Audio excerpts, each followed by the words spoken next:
My mother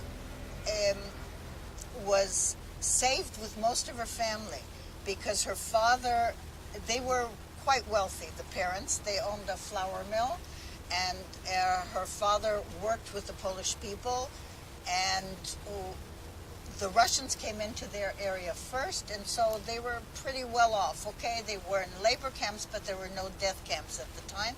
And then the rumors started that the Germans are coming in. And so her father managed to negotiate with this woman he had once worked with, a Polish peasant, and she hid them in her home in the basement. She was smart. She kept my mother out. She hid everybody else, but my mother was to be seen. My mother was blonde, blue-eyed, and she told everybody that she was her niece.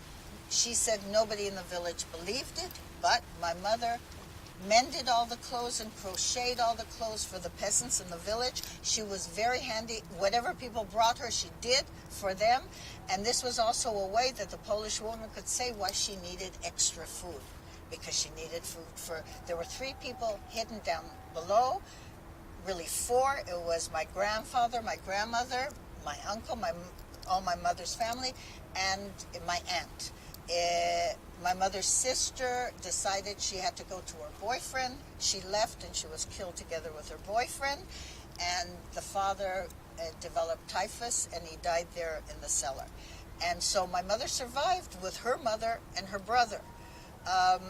They all went back to Tlusta and Zaleschiki after the war. They were all liberated around June of 1944, which was very early, because they were still sending Jews from Paris to Auschwitz.